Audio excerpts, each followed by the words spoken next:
Hey everybody, HomeSliceHenry here, and in today's video, I'm going to be showcasing a newly buffed Pokemon that has massive high-risk, high-reward potential in the NAIC Championship meta, and that Pokemon is Xatu. Xatu this season got access to Shadow Ball, meaning that it now has an absolutely absurd moveset. Peck, Psyshock, and Shadow Ball. Add to that Xatu's massive attack stat, and this Pokemon can hit just about everything for massive damage in the NAIC meta, but that does come at a cost. It takes massive damage from everything.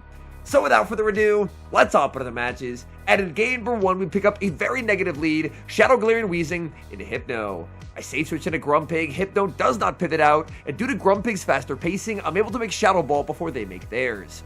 My opponent no shields, taking some pretty substantial damage, and I do want to keep my Grumpig healthy, so I will shield right back. My opponent sends out Shadow Toucannon, and I could be in a lot of danger. Shadow Toucannon is one of the scariest Pokemon in this meta if it's able to get up energy and up a shield, and that's exactly what it is here. The good news for me, however, is that the Psy Waves have been shredding the Toucannon. Toucannon gets the double up on Drill Pecks, but now I can bring my Glassy Flyer into theirs, shield once, and Peck all the way down. I'm going to be down a shield, but I'm going to exit with a full Psyshock loaded, and Psyshock is going to hit for monster damage onto everything. In the back is Blastoise, they go for the catch onto Hypno, they do not get it, and Shadow Xatu is just taking over this game. Back in comes the Blastoise, I fire off the Psyshock, Blastoise is super bulky, and Blastoise still just gets destroyed by the Psyshock. The damage output from Xatu is just absurd. My opponent undertaps because they have to get Xatu off the field, but now they've thrown all their energy. They're completely energy dry. I can send in the Weezing. I almost forgot I had Weezing on the team from how little it did this game, but Weezing easily makes the Brutal Swing, knocks out the Blastoise, and takes the Game 1 win. Hopping into game number 2, we get the Dream Lead Shadow Galarian Weezing into Kecleon. Kecleon stays to throw a Sucker Punch, safe switches into Grumpig, and I'm going to fire off a Brutal Swing and go for a pretty nasty play. If you land a Brutal Swing, you can send in Xatu, go for a 1 shield Peck farm down, and then exit with enough energy to just completely obliterate whatever gets brought in here. One thing that made Xatu stand out to me over Toucannon was the fact that it has the Psychic subtyping instead of the normal subtyping. In this meta, I think having a resistance to Psywave is incredibly valuable, and I just completely farmed down the Grumpig, and now I just get Psyshock after Psyshock after Psyshock into this poor Kecleon. Kecleon forced to put up a shield, they do get the farm down, but they've lost basically their entire health bar. I bring in the Weezing as they fire off Thunder Punch, and I'm just going to look to pivot into the Grumpig, into whatever they bring in. I pivot in Grumpig, they stay in, they get farmed down. In the back, oh, that is not a Pokemon I've seen too often in this meta, there is Azumarill. I actually don't think Azumarill is very good in this meta. Normally Azumarill is very strong in limited metas, but in this limited meta, it kind of feels like everything beats Azumarill. The Psy Waves are shredding Azumarill, the Shadow Ball did big damage, they full set the Hydro Pump, and the moment it's shielded, they know they can't win, so they will resign the match. We've got a spicy pick from the opponent in the next match, as I lead Shadow Weezing into Uxie. Now this is a Pokemon that is ranked very highly on PvPoke, but it's basically never used because it's just not very good. Uxie's able to land the Swift. The confusions definitely don't feel resisted, and I'm going to be full setting Shadow Ball. Uxie very bulky, but Shadow Ball picks up the one-hit knockout, and in comes Alolan Raichu. I'm only able to make the Psyshock. I have to hope my opponent does not know Xatu counts, and they don't. They put up the shield. With that shield advantage, suddenly my Galarian Weezing is in a very good spot. I'm down energy, but being up a shield, I can just shield as they go for the Wild Charge. I pivot into the Grumpig, they pivot out into Shadow Hypno, and this Grumpig up energy is just going to be way too much for my opponent to deal with. I get to fire off Shadow Ball. Shadow Ball hits for devastating damage, and the moment that lands, I can just sacrifice the Grumpig and win the game with the Galarian Weezing. Shadow Ball will pick up the one-hit KO, but I can bring in the Weezing, get the full Fairy Wind down, and exit with so much stored energy for the Raichu. Back in comes the Raichu, but they would need back-to-back Wild Charges, and they just simply cannot get there. They're going to throw right here. They could try and boost up their damage with a Trailblaze, but they're just simply never going to get the farm down. I already have over 2 Brutal Swings. We have way more energy than we're ever going to need. Brutal Swing knocks out the Raichu, and that's a good game. We move to game number 4, picking up a very bulky lead matchup here, Shadow Galarian Weezing into Miltank. Miltank does end up throwing on 4, and this has me a little worried about a Gyro Ball. That would hit for massive damage. Thankfully not a Gyro Ball, just going to be a Body Slam.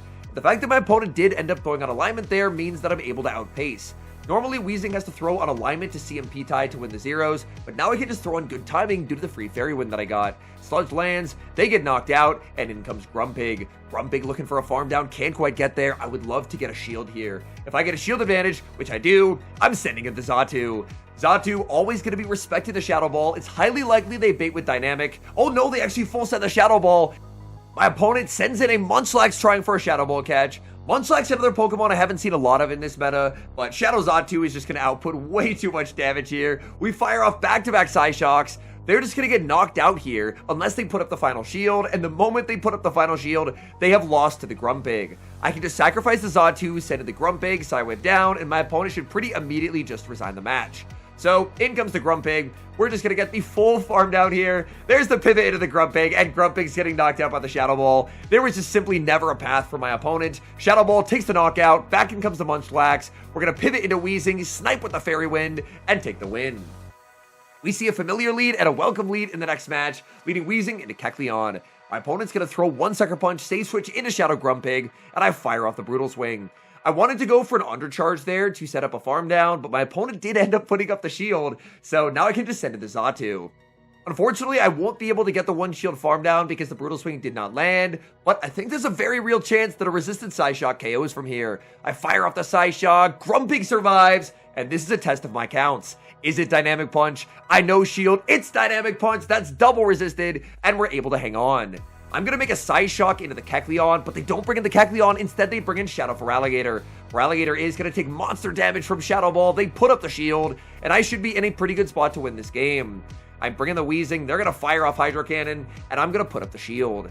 Hydro Cannon would easily erase my Weezing from the field of play. Feraligatr going to farm up. They send in Kecleon, and here I make a game-losing error. I should have just banked the energy on the Weezing and then pivoted into the Grumpig. But instead, I stay in with the Weezing and I take the knockout. This sets me up for a lose condition where if the Feraligatr has Crunch, I'm going to end up losing on charge stack priority because they're going to be 12 turns away from the Crunch and I'm 12 turns away from Dynamic Punch. Unfortunately, in this meta, Feraligatr, if it's run, is typically going to be on Crunch. Oh my goodness, and we end up losing the game. I feel like there were a lot of win cons there. I didn't want to bank the energy and then end up losing CMP to Feraligatr later on, so I ended up throwing the energy and that really came back to bite me. We've got a mirror lead in the next match, Galarian Weezing into Galarian Weezing. I have a bit of attack on my Weezing, so I will frequently win charge attack priority in the mirror. My opponent puts up the shield, and I'm very comfortable just taking shield advantage. My opponent baits with a Brutal Swing. I don't know if everyone normally shields in this matchup, but I always like to no shield. So the fact that my opponent ends up baiting there and I call it is just absolutely catastrophic. Now, they're in such an incredibly negative spot. I fire off the Sludge, Sludge connects, and I'm going to win charge attack priority as I make it to the Brutal Swing. This is going to guarantee me switch advantage or shield advantage. My opponent gives up the final shield, and I really feel like that's something you don't want to do in this meta. Because now I can just go for a farm down with the Xatu. And Xatu energy is universal in this meta. They send in Kecleon, I pivot into the Grumpig. Grumpig able to make Dynamic Punch, and this is going to hurt. Kecleon will be able to hang on here, but not by much. Kecleon does survive, and I'm just going to save the shield for the Shadow Xatu. Foul play lands, that's big damage. They bring in their Shadow Grumpig, and they farm down mine. I can probably end up farming down the Kecleon in the endgame, but just in case I can't, I'm going to look to overfarm quite substantially with the Shadow Xatu. I can farm up to the back-to-back Psyshocks. I don't think Psyshock would quite take the knockout here onto the Shadow Grumpig, so we're just going to be full sending Shadow Ball. Shadow Ball takes the knockout, in comes Kecleon. We do get the farm down, and the Psyshock is not needed. Pretty cool pick from my opponent in the next match as I lead Galarian Weezing into Pidgeot, although this Pidgeot is not Shadow and it's not on Gust. I think that Pidgeot in this meta probably wants to be running Gust, and it probably wants to be the Shadow. Although Pidgeot can realistically run so many different moveset combinations, this trainer is on Feather Dance, and to my surprise, they end up catching a debuffed move onto their Oinkologne. I have two very strong answers to Oinkologne in the back. I'm just going to be bringing in the Grumpig. My opponent fires off Body Slam as soon as they get it, just to try and get a little bit of chip damage onto the Grumpig, but now I can just throw 9 Psywaves and then CMP tie Dynamic Punch to their second Body Slam. Dynamic Punch easily going to be knocking out the Oinkologne. They've already taken a lot of chip damage, and I leave very close to a move for when they bring back in the Pidgeot. Pidgeot really not going to have a great time here, because they're going to be forced to give up their final shield, and they can't farm down.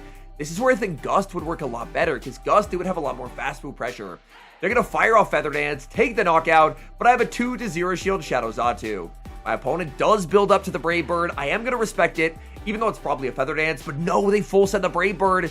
They have an Alolan Ninetales in the back. And even though Ninetales is a very strong anti-flyer, Shadow Xatu just does not care. I'm up energy, up a shield, back-to-back Psyshocks, erase the Alolan Ninetales from the field of play, and then I can just pivot back into the Weezing.